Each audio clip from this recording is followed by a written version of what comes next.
স্বাগত ডিবিসি সংবাদে আপনাদের সাথে আছি সোনিয়া আফরিন ঈশিতা। এবারে জানাবো খবরের বিস্তারিত। নির্বাচন কেন্দ্রিক সংস্কার করে দ্রুত ভোট হওয়া প্রয়োজন বলে জাতিসংঘ মহাসচিবকে জানিয়েছেন বিএনপি মহাসচিব মির্জা ফখরুল ইসলাম আলমগীর।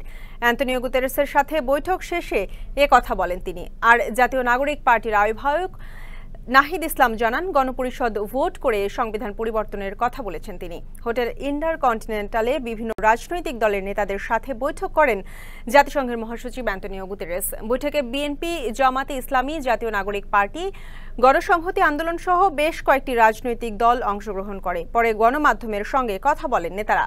জামাতের নায়েবে আমির জানান, জাতিসংঘ মহাসচিবের বৈঠকে জাতীয় ঐক্য নিয়ে কথা বলেছেন তারা। আর এবি পার্টির জেনারেল সেক্রেটারি আসাদুজ্জামান ফুয়াদ বৈঠকে জাতিসংঘে শেখ হাসিনা পরিবারের আত্মীয় রাখা যাবে না বলে জানান। রাজনৈতিক দলের পাশাপাশি ইন্টারকন্টিনেন্টালে বাংলাদেশের সুশীল ও যুব প্রতিনিধিদের সঙ্গেও বৈঠক করবেন জাতিসংঘের মহাসচিব।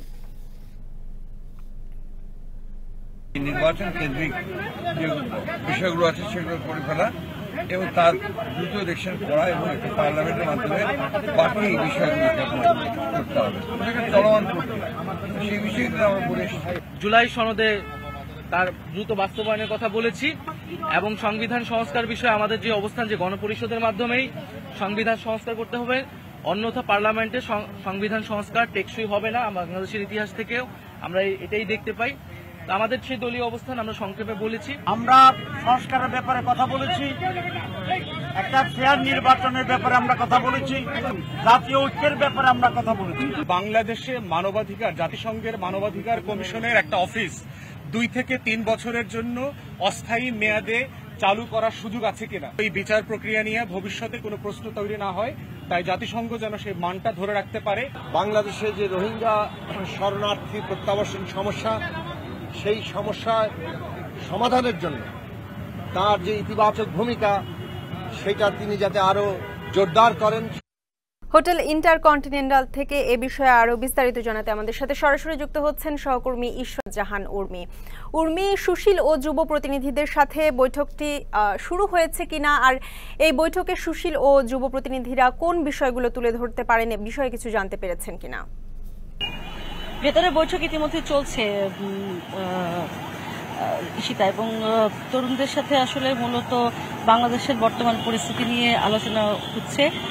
এখানে সমন্বয়ক বলে যাদেরকে আমরা জানতাম তারা রয়েছেন, ছাত্র দলের নেতৃবৃন্দ রয়েছেন, ছাত্র শিবিরের যেই নেতৃবৃন্দ আছেন তারা রয়েছেন, তাদের সাথে মূলত এই বৈঠকটি চলছে। এছাড়াও সুশীল সমাজের বেশ কিছু প্রতিনিধি সঙ্গে একটি বৈঠক রয়েছে। আর খুব বেশিক্ষণ আসলে নেই, কারণ 5:20-এ জয়েন্ট প্রেস ব্রিফিং রয়েছে।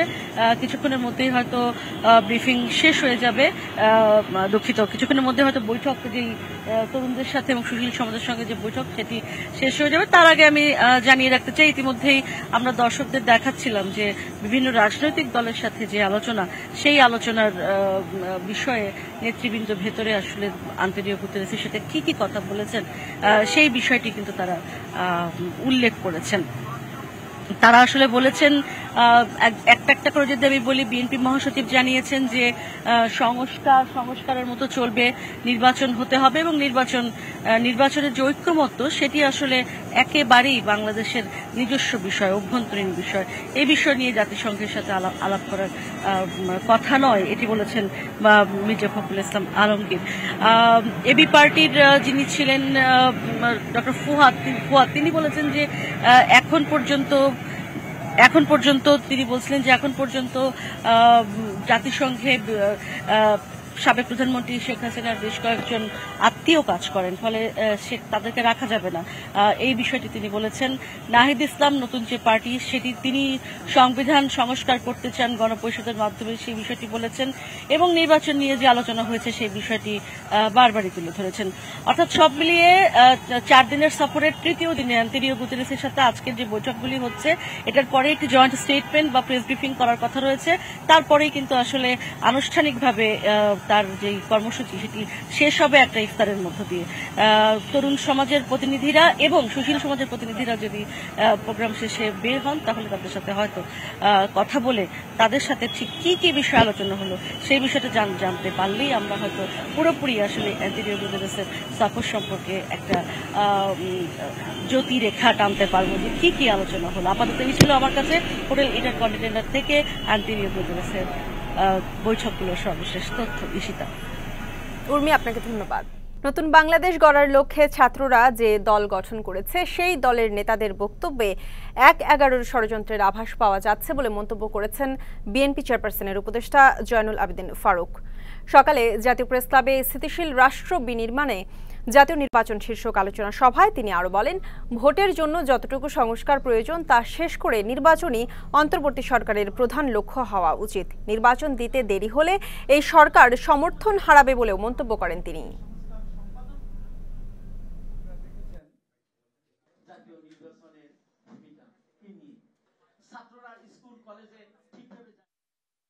যখন জাতীয় ঐক্য,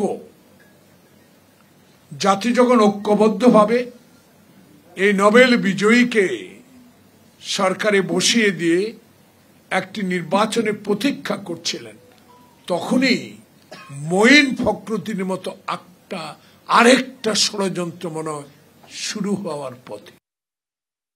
গণপরিবহনে নারীর সুরক্ষায় ব্রডকাস্ট জার্নালিস্ট সেন্টার চালু করল হেল্প নামের নতুন একটি অ্যাপ।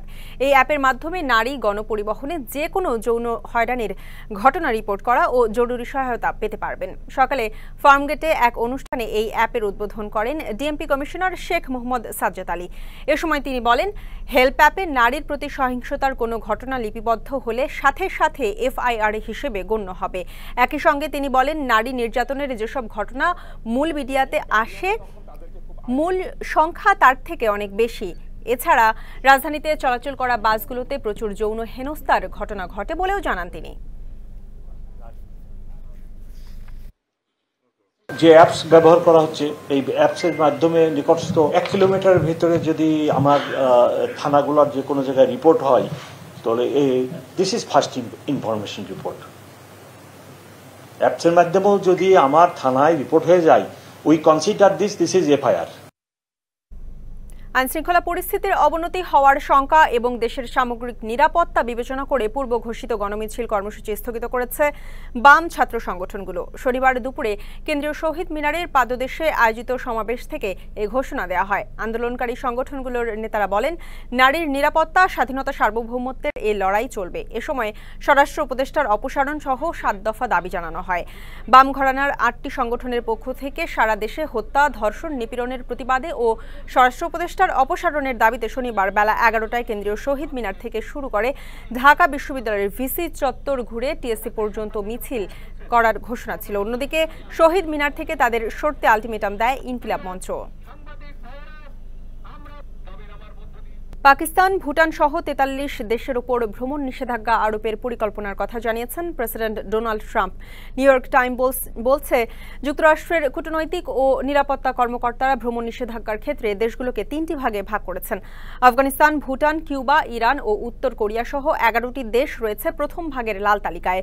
এসব দেশের উপর আসতে পারে সম্পূর্ণ ভ্রমণ নিষেধাজ্ঞা। এই পরিকল্পনা কার্যকর হলে সেসব দেশের নাগরিকরা কোনোভাবেই যুক্তরাষ্ট্রে ঢুকতে পারবেন না। আর রাশিয়া, মিয়ানমার, পাকিস্তান সহ 10টি দেশের নাগরিকদের ভিসা দেওয়ার ক্ষেত্রে কড়াকড়ি করবে ট্রাম্প প্রশাসন। তবে ভিসা একেবারেই বন্ধ থাকবে না। এছাড়া তৃতীয় ধাপে বুর্কিনা ফাসো ও কঙ্গো সহ 22টি দেশকে হলুদ তালিকায় রাখা হয়েছে। তবে এই দেশগুলোকে অগ্রগতির জন্য 60 দিনের সময় দিবেন প্রেসিডেন্ট ট্রাম্প। ডিবিসি সংবাদে এই ছিল এখনকার মতো। ডিবিসি নিউজের সংবাদগুলো পড়তে ভিজিট করুন dbcnews.tv আর ভিজিট করুন ডিবিসি নিউজের ফেসবুক পেজ এবং ইউটিউব চ্যানেল। ডিবিসির সঙ্গে থাকুন।